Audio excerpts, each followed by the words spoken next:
కృపా పరిశుద్ధ దేవాలయం మినిస్ట్రీ తరఫున పేరు పేరున నా దేవుడు మిమ్మల్ని మీ కుటుంబాన్ని దీవించునుగాక.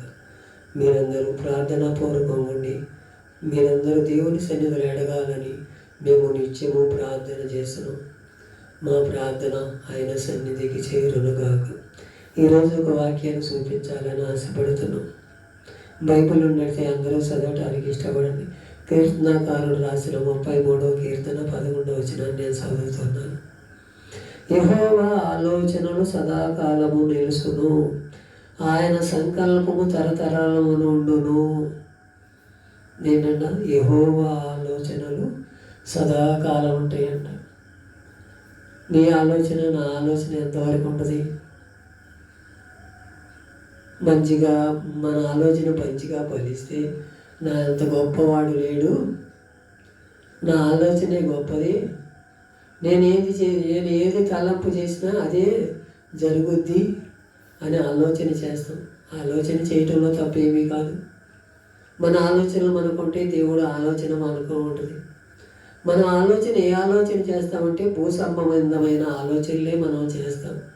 నాకు ఒక గొప్ప ఇల్లు ఉంటే కారు ఉంటే మంచిది, పొలం ఉంటే మంచిది, ఇంకా నా బిడ్డలు ఉన్నతమైన చదువులు చదివితే ఉన్నతమైన అధికారుల్లో ఉంటే బాగుంటుందని మన ప్రణాళిక. దేవుని చిత్తం అది కాదు. దేవుడు నన్ను ఒక సంకల్పం మీద మనల్ని భూమి మీదకి తీసుకొచ్చాడు. ఆ సంకల్పం నెరవేర్చడానికి మనల్ని ఎన్నిక చేసుకున్నాడు. నిన్నొక ఎన్నిక చేసుకున్నాడు. నీకు ఒక తలాంతి ఇచ్చాడు, నాకు ఒక తలాంతి ఇచ్చాడు, మనిషికి ఒక తలాంతి ఇస్తాడు ఆయన. ఆ తలాంతను మనం కడవరకు కాపాడుకోవాలి.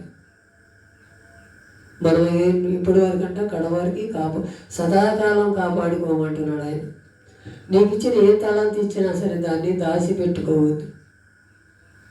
ఆ తలాంతును నువ్వు ఎప్పుడూ కూడా దాచిపెట్టుకుంటే నువ్వు సోమరి అవుతావని లేఖనాలు తెలియపరుస్తుంది. నీకే తలాంతి ఇచ్చాడో? పాటలు పాడే తలాంతి ఇచ్చాడా? మందిరంలో పరిశీలి చేసే భాగ్యం ఇచ్చాడా? సాపలేసే పరిస్థితి ఇచ్చాడా? వాక్యం చెప్పేసి నీకే పరిసరి ఇస్తే అది జాగ్రత్తగా చేయి. కడవరకు సదాకాలం. నేను నా రాకడే పొద్దుతుందో మీ పోకడి ఇప్పుడు వద్దుదో తెలియదు కాబట్టి మనం అందరము కూడా సదాకాలం ఆయన సన్నిధిలో గడపాలి. ఆయన చేసిన తీర్మానాలకి మన ఆలోచనలన్నీ సఫలపరచాలంట. మన ఆలోచనలు కాదు. మన ఆలోచన కొన్నాళ్ళే ఉంటే ఆయన ఆలోచనలు తరతరములో ఉండును.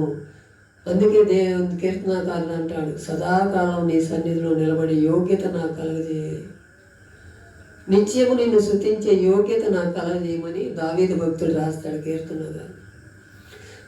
అలాంటి స్థితిలో ఉండాలని దేవుడు కోరుకుంటున్నాడు. నువ్వు ఏ స్థితిలో ఉంటావు? ఇక్కడ భూలోక సంబంధమైన ఆలోచనలు ఉంటావు, భూ సంబంధమైన ఆలోచనలు ఉంటావు, అది నీకే వదిలేస్తున్నావు. అది నీ చిత్తమై నీ రాకడ గురించి, నీ రాకడ ఇప్పుడు, ఆయన రాకడ ఇప్పుడు, మన పోకడ ఇప్పుడు తెలియదు కాబట్టి మనం ముందుగానే సిద్ధపడదాం. ఆయన ఆలోచనలు ఆయన సదాకాలం ఆయనతో నిలుపుదాం. అలా ఉండాలని దేవుడు కోరుకుంటున్నాడు. అలాగే సామెతల గ్రంథము 19వ అధ్యాయం 21వ వచనాన్ని నేను చదువుతున్నాను.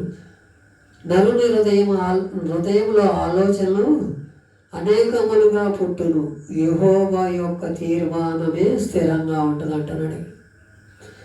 ఇక్కడ సామెతలు కూడా ఆయన సొలొమోను రాసింది అన్నీ కూడా యోగ్యమైనవి రాశాడు. కొన్ని సొలొమోను రాసిన సామెతలన్నీ కూడా మంచి నడవడిలోని నరునికి ఏది కావాలో ఎలా ఉండాలో తీర్మానం చేసుకుని మాత్రమే రాశాడు ఆయన.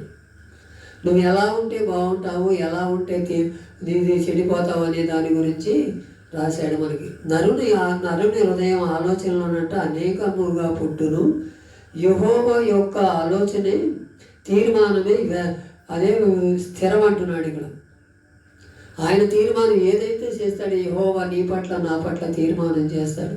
ఆ తీర్మానానికి మనం కట్టుబడి ఉంటే మనం జీవితాలు బాగు చేసుకోవచ్చు, మన కుటుంబాలు దీవించబడతాయి, మనం రక్షణలోకి వస్తాం. దేవుని సన్నిధిలో మనమో గొప్పవాళ్ళమనో కాదు, అందగాళ్ళమనో కాదు, ఐశ్వర్యవంతులము కాదు, జ్ఞానవంతులము కాదు. ఆయన ఉచితమైన కృపను బట్టి నన్ను ఒక తీర్మానం చేసుకున్నాడు. ఆ తీర్మానంలో నువ్వు ఎలా ఉంటున్నావో ఒక్కసారి పరిశీలన చేసుకో.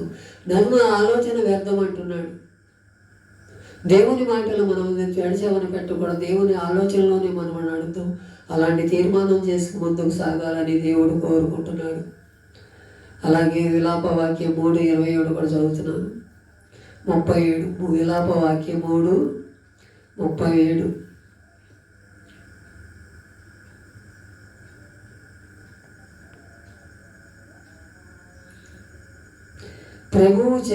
ప్రభువు సెలవు లేనిదే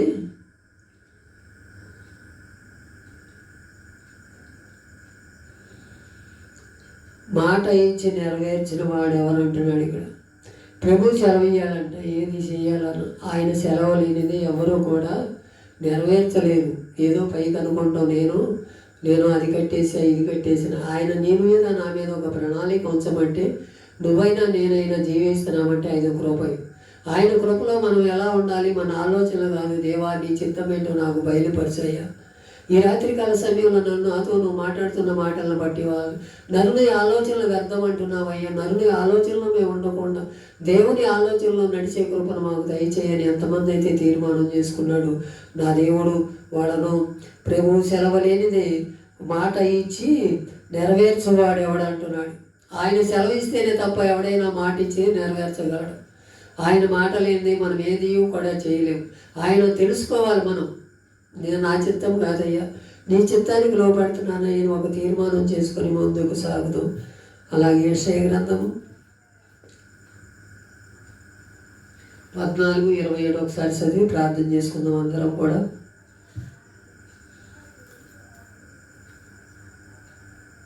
సైన్యములకు అధిపతి యెహోవా వారు నియమించి ఉన్నారు, రద్దుపరచగలవాడెవడు?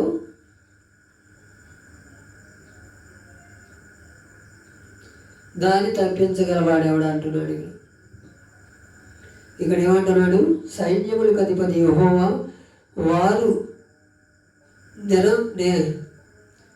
నియమించి ఉన్నారు, రద్దుపరచగలవాడెవడు?